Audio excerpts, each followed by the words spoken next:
Paano nga ba natin malalabanan ang depresyon, stress at anxiety ngayong magpapasko? Makakasama po natin ang ating guest psychiatrist ngayong araw na ito. Walang iba kundi si Dr. John Refarial. Magmahal ng taos, tumulong ng lubos, kumapit sa Diyos, live life, let's go!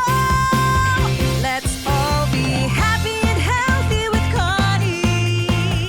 Happy and healthy with Connie. Feel love, fly and laugh, live fully. Let's all be happy and healthy with Connie.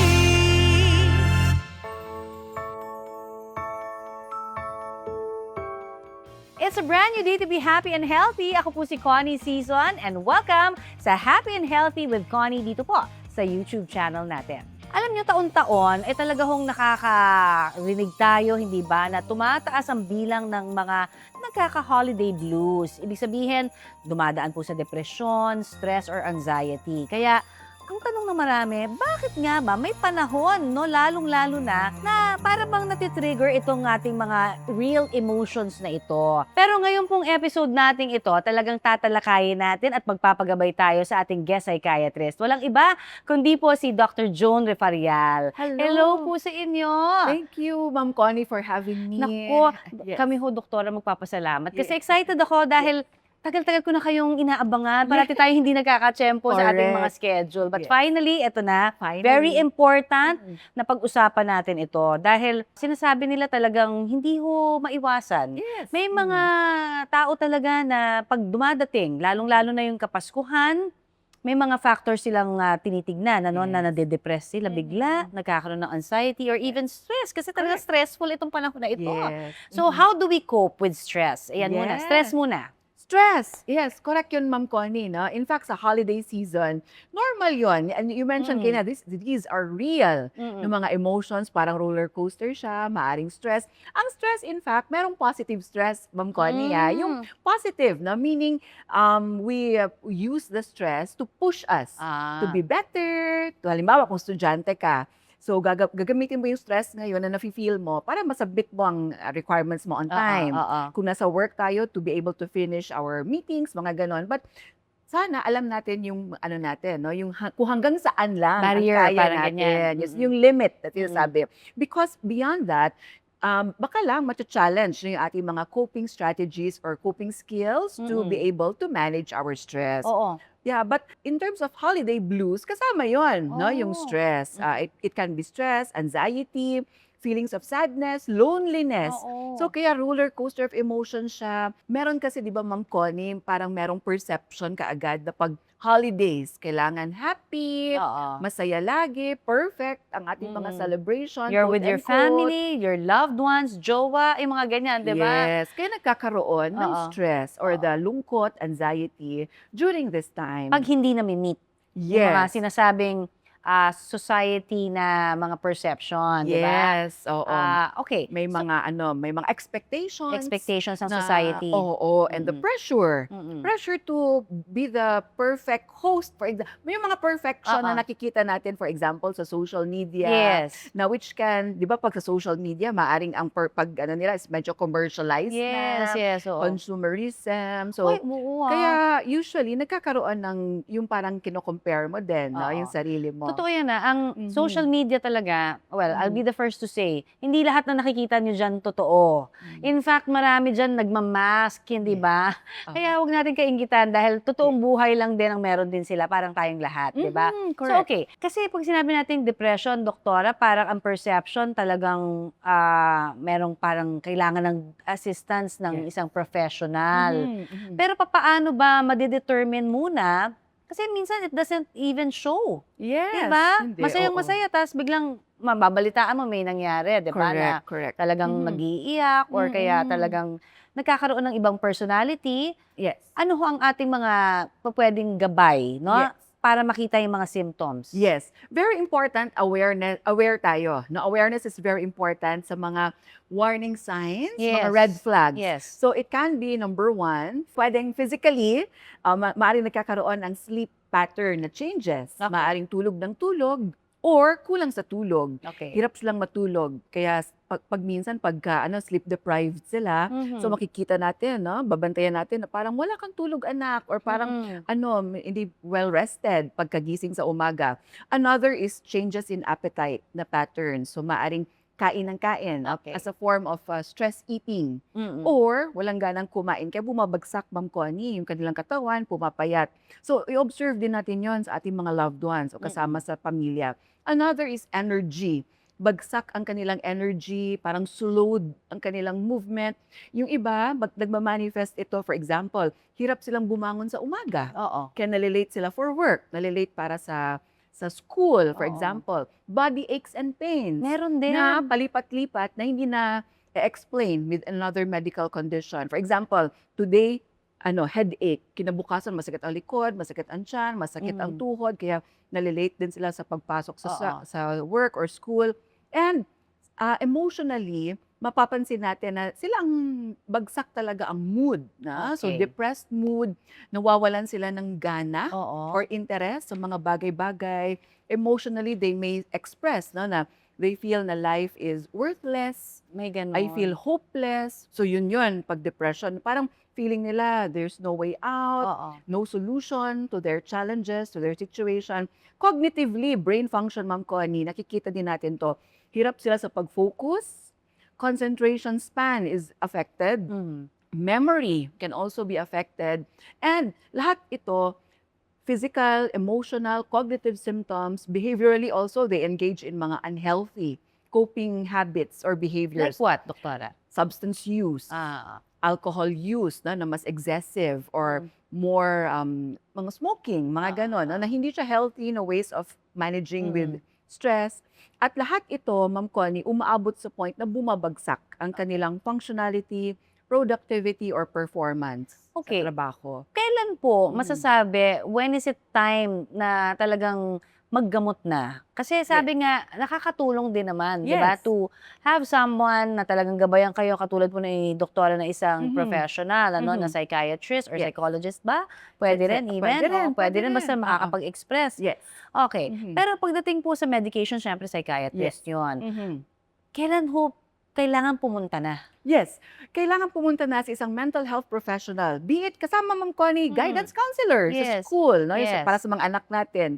And psychologists or kami, psychiatrists, kung meron ng yung persistence of symptoms, meaning kung ang napapansin natin ay hindi lang siya yung parang nagli-lift ang mood nila temporarily pag Oo. nakakain na sila ng ice Oo, cream, for yes. example, di ba? So parang pag ito ay persistent, patuloy, Meron bang duration yan? Like say for example, 2 weeks straight. 2 weeks talaga. 2 weeks Oo, talaga. 2 weeks yon. But sana, wag natin paabutin siguro ng 2 weeks kung sa tingin natin ay meron yung pangalawa, meron ng impairment or bumabagsak na, nakakaapekto na sa kanilang mga tungkulin or gampanin sa buhay. Oo. Kasi, of course, we want to make sure na functional pa rin tayo. Ayaw natin na sa work, hindi, nandun tayo, but wala, no? We cannot focus, hindi tayo productive, or sa mga bata naman, bumabagsak na ang mga grades. So, Right, sana ay oo. ma-pick up kaagad natin, Right. yung the signs and symptoms. And third, which is very important, is safety is the priority always. Sana ay we protect our loved ones, family, friends na may depression or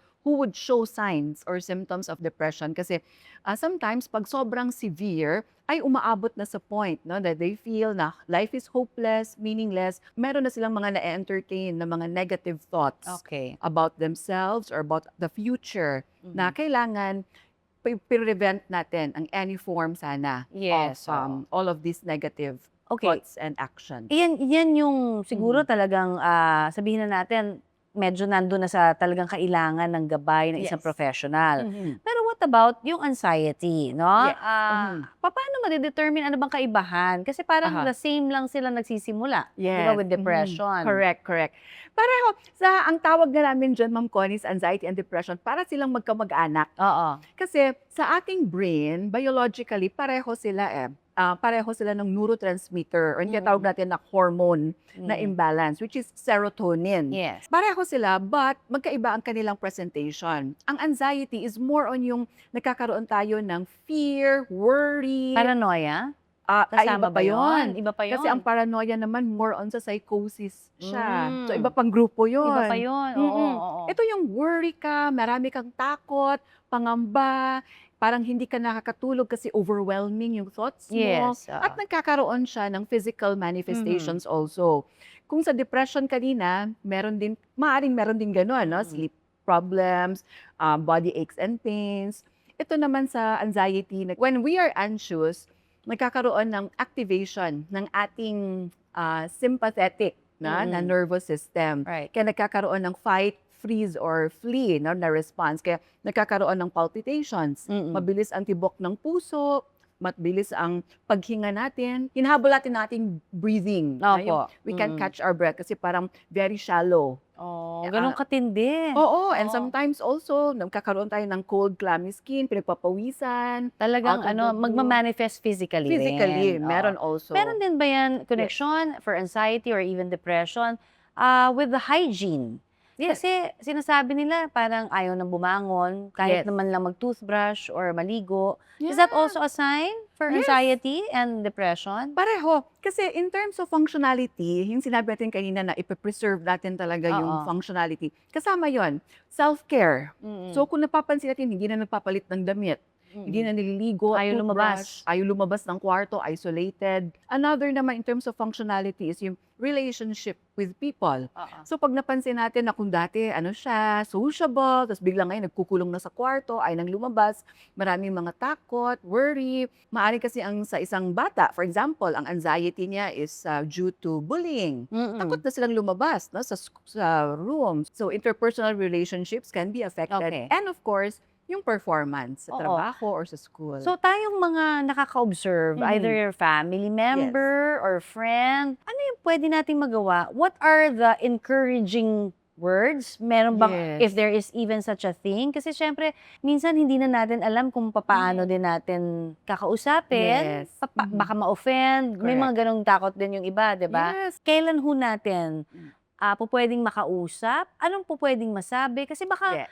makadagdag tayo dun sa kanilang anxiety or Yes. depression. Kung depende Mm. sa kung ano sabihin natin. Ako, minsan kasi naririnig natin yung mga magulang sinasabi, huwag ka nang umarte dyan.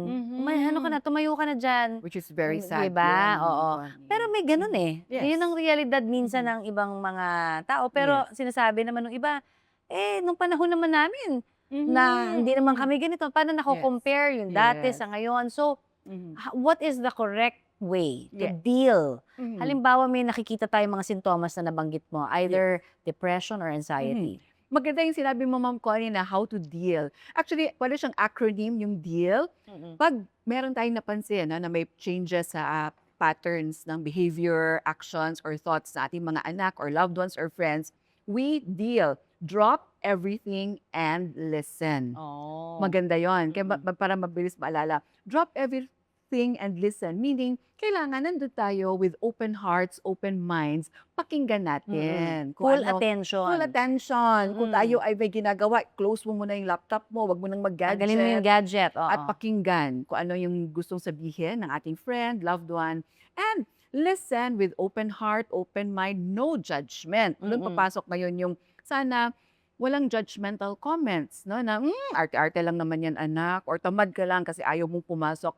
Which is naririnig pa rin namin, Ma'am Connie, Sa profession ninyo, Yes, meron pa which is rin. very sad. Kasi may mga ganun pa rin na which will add to the stigma, Yes, di ba? oo. Kaya yung ibang tao, they refuse or medyo they postpone na muna seeking help because of the stigma.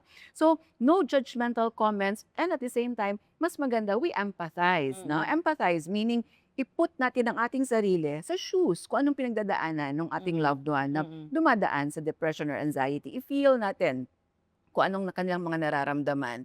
And lastly, ang very important na I need to emphasize talaga, Ma'am Connie, is safety is always the priority. Okay. Kung sa tingin natin meron ng harm, danger, or risk sa kanilang safety or meron ng threat sa kanilang buhay or sa other people, ay stay with them. Huwag silang iwanan. Okay. Stay with them and we can say things na, I'll stay with you until help arrives. Hanap tayo ng someone na pwedeng makatulong, Mm. kung tayo mismo hindi natin alam how to help or hindi tayo sure, di ba? Mm. But let's make sure na we are always there for them. No comparison. Sometimes kasi Ma'am Connie, nahihirapan din silang mag-open up kasi sasabihin nga na, ay ako nga, dati ganyan din ako, pero ano naman, Oo. kayanan ko. Mga ganon kasi Iwasan na yon. iwasan natin kasi ang lalabas kasi pag ganyan is nadi-dismiss. Nai-invalidate yung feelings Na-invalidate, nila. yes, ang kanila emotions, ang kanila experiences. So, baka lang, it will stop them para magkwento, which is, ang gusto natin is somewhat na mag-express sila. Oo. Pero yun nga, ang tanong is, Yes. saan ba nanggagaling daw? Lalo na kung halimbawa, sabi niyo maraming factors na pinanggagalingan ang depression, anxiety, and Yes. stress over the holiday season. Yes. Anong meron sa holiday season? Is it Yes. because of, yun nga, may mga expectations, sabi niyo kanina, but what other else is there na parang natitrigger? Yes. Maraming factors siya, Ma'am Connie, kaya tawag namin lagi interplay of several factors. And para mas madali din natin maintindihan, parang ganun ginawa natin yung physical muna. Physical factors. For example, so sobrang daming ganap, exhaustion. Pag exhausted tayo, walang tulog, then it can be a vicious cycle. Pag wala kang tulog, apektado ang mood mo pagising, irritable ka, tapos hindi ka pagpasok mo sa trabaho or sa school, hindi ka makapag-focus, and then hirap ka naman matulog sa gabi, so exhaustion. So it can be a factor also, or yung eating patterns natin, maaaring mga unhealthy ang ating kinakain pag holidays, it can contribute, Ma'am Connie. Talaga? Pati pagkain? For Like what? example, alcohol. Pag may mga party-party, di ba? May mga drinks, gano'n. Alcohol, in fact, sa ating brain, it's a natural depressant. So kung tayo ay nalulungkot na, tapos inom pa tayo ng alak, edi mas lalo tayong madidepress, Ganun no? pala yun, ano? Depressant siya in our brain.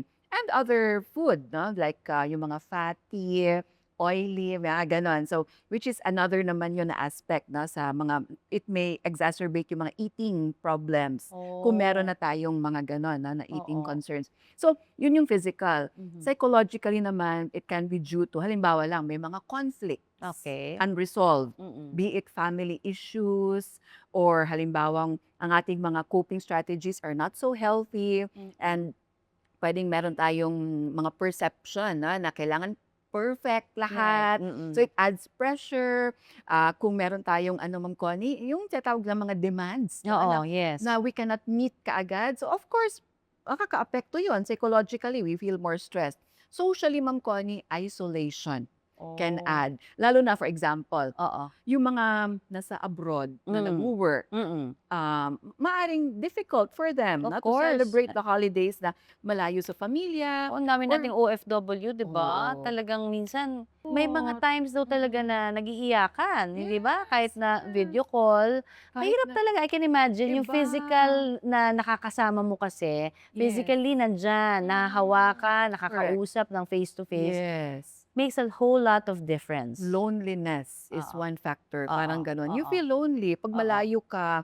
And yung lalo na pag, siguro, no, pag recently may nawala in the family. Yes. Losses Death. or breakups. Oo. Na parang may mga perception tayo na kung hindi kami nag-break, ganito. Or kung may nawala na in the family, parang babalik-balikan natin yung mga previous Christmases natin. And then that mga reminiscing of the past can also make us feel lonely sometimes. Okay, doktora, siguro magandang manggaling na sa inyo, no? Gabay, advice para ho doon sa may mga pinagdadaanan talaga na totoo na anxiety, depression, at of course, yung stress ngayong pong holiday season.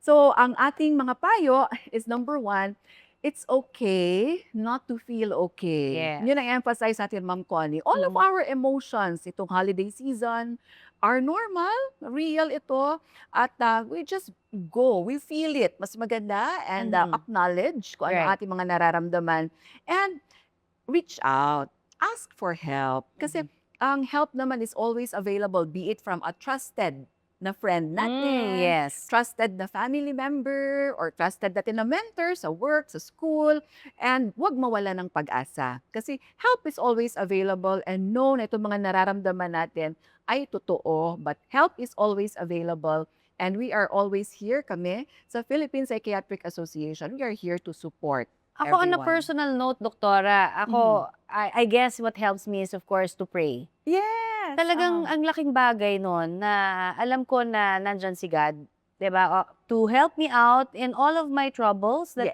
this too will pass, sabi nga, 'di ba? But we always look for hope, 'di ba?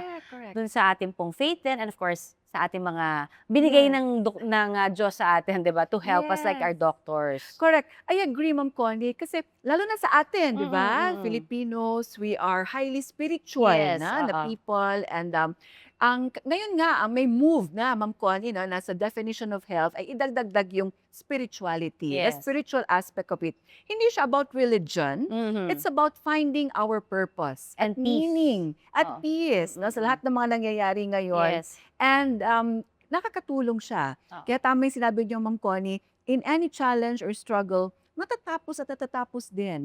May mga options na option 1, 2, 3. Sino ang mga maaaring makatulong? Person 1, 2, 3. And develop an attitude of gratitude. Ayan. Let's start and end our day with gratitude. Kasi studies have shown, Ma'am Connie, that the happiest people are the grateful ones. Ayun, ang ganda-ganda naman pabaon yan ngayong Yes. Pasko. Thank you for that gift that Thank you've you. given us, yung knowledge, yung expertise po ninyo, para kami ho ay patuloy doon sa ating advocacy, which is of course to become happy and healthy.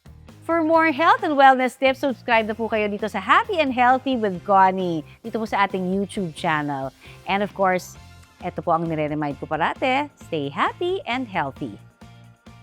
Sa mga may pinagdaraanan at nais ng karamay at gabay, maaari po kayong tumawag sa National Center for Mental Health Crisis Hotline sa mga numerong ito. Maaari ring bumisita sa Facebook page ng Philippine Psychiatric Association.